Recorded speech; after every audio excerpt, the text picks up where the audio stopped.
Hi guys, welcome back to 10 Minute Reviews. Jason here, bringing you today's book. Amy is off in the background because we've got our kid here and it's the middle of the night. We can't film in the library, so we're filming in front of one of our other bookshelves, but it doesn't give us a couch and more space, so you guys are stuck with just me. Although she is in the background, being my peanut gallery.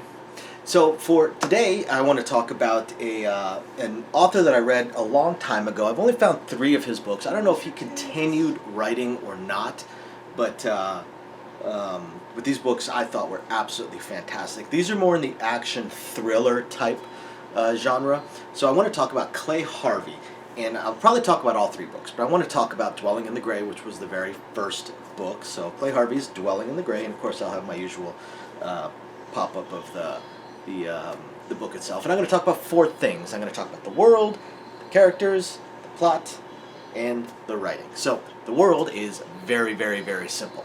Look outside the window. There you go. It's literally our world.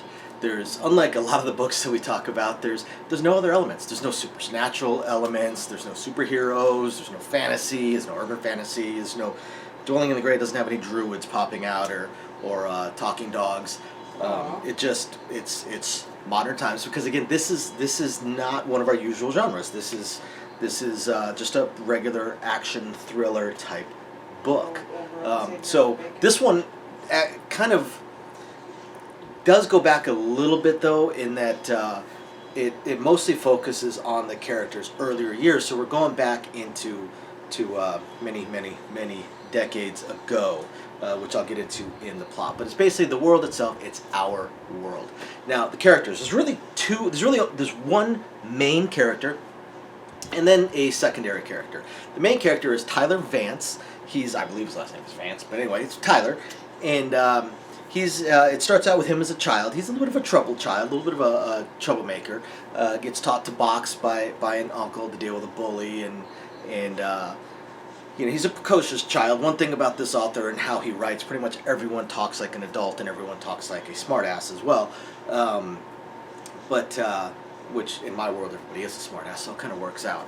But it starts with him very small and how he learns and how he meets his best friend Dave, who turns out to be not a boxer but a martial artist of a different slant, and how they end up kind of teaching each other and becoming die-hard martial artists and kind of the consummate warrior type of things. Now this occurs before Vietnam. So what ends up happening is Dave, they end up, I believe Dave gets drafted, maybe they both get drafted, they both end up in the military. Dave goes to Vietnam. Now this is clearly at the very, very, very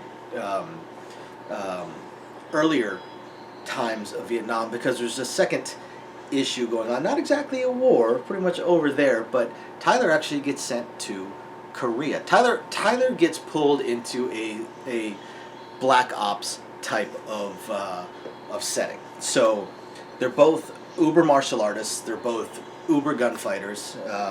Basically, they're kind of male fantasy, the ultimate type of characters. So Dwelling in the Gray covers this time period in Tyler's life, because the subsequent books end up after the military, more modern times and more slice of life kind of stuff. This more covers his younger years, almost his becoming of the Superman character kind of. So as far as the plot line goes, that's exactly what it is. Tyler grows up a little bit, then he ends up joining the military. Dave goes to Vietnam, Tyler goes to Korea, but he is trained in this black ops type of unit where he is trained to basically solo patrol the DMZ. So this is slightly after the Korean War, but there are still flare-ups and violence occurring between the two.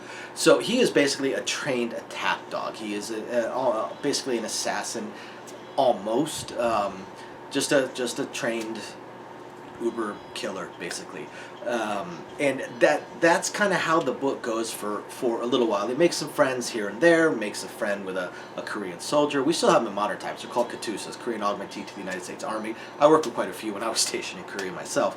But back then, of course, it was much more militant-minded. It's been a peace for quite a long time.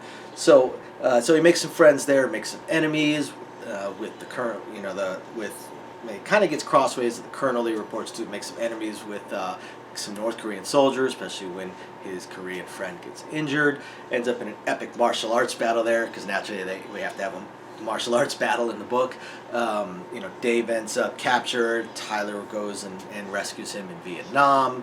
And this book more covers sort of that kind of coming along thing, because what he ends up basically being so deeply scarred by all the killing and violence that he has done that he starts to crack. And when he starts to crack, he decides that he is basically just done with it. And that's what he tells the colonel that's in charge of him. It's like, hey dude, I'm done, I'm finished, I'm through, no more being your killer, no more being your attack dog.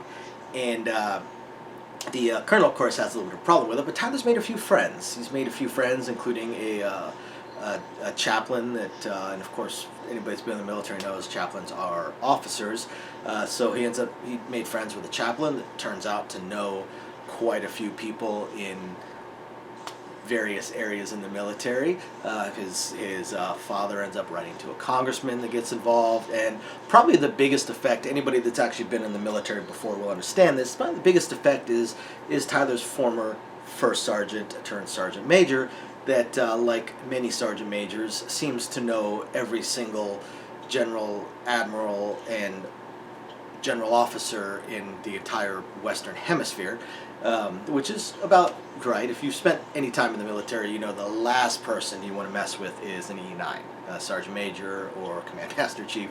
They're the last people you want to mess with because they know everybody. In fact, my old first sergeant one of his challenge coins that he carried in his wallet was Chairman of the Joint Chiefs of Staff challenge coin, which pretty much beat everybody. So, Tyler ends up, because of this, does end up being able to leave what he is doing and go home. And there is a brief interlude of a former, I guess you could say, enemy from a civilian times that comes crossways of him that he ends up having to deal with, although I believe Dave ends up stepping in as well. But this is mostly kind of a prequel to his two best books, which I will cover in further reviews. Now, as far as the writing style goes, Clay Harvey is an absolute frickin' riot. First off, yes, the characters, even as children, they're very, very precocious. Children that actually talked like this and acted like this and thought this clearly and this rationally. They make Doogie Howser look like an idiot. It's definitely very precocious. Clay Harvey has difficulty, I think, toning that down, and the smart-ass side of the characters, because they are all smartasses pretty much in every single aspect of life. The best way I can explain it to you is to give you a simple example from one small tiny piece of dialogue that's totally unrelated to any event in any of the books. And I believe this comes from one of the other books, actually. But Tyler is sitting with his friend Dave, looking at his cousin, whom of course Dave has known, because Dave has known the entire family since Dave was about 6. He's looking at his cousin's child, or sister's child. So he's looking at his nephew. That's right. He's looking at his nephew, who's playing with a new puppy. And his friend Dave's like, "Oh, that's a cute puppy." Tyler's like, "Yeah." He goes, "What's his name?" "Well, Mikey. He's my sister's son. You've known him for..." And that's just the kind of dialogue that Clay Harvey puts in there. All the characters are constantly digging at each other, having fun with each other, being smartasses to each other. So if you like that kind of stuff, you gotta check it out. Thank you, everybody, for watching. Please hit the like and subscribe buttons. We have a lot of videos, a lot of books to talk about. Books, series, all kinds of stuff. Otherwise, thank you again for watching. We'll catch you next time. Bye now.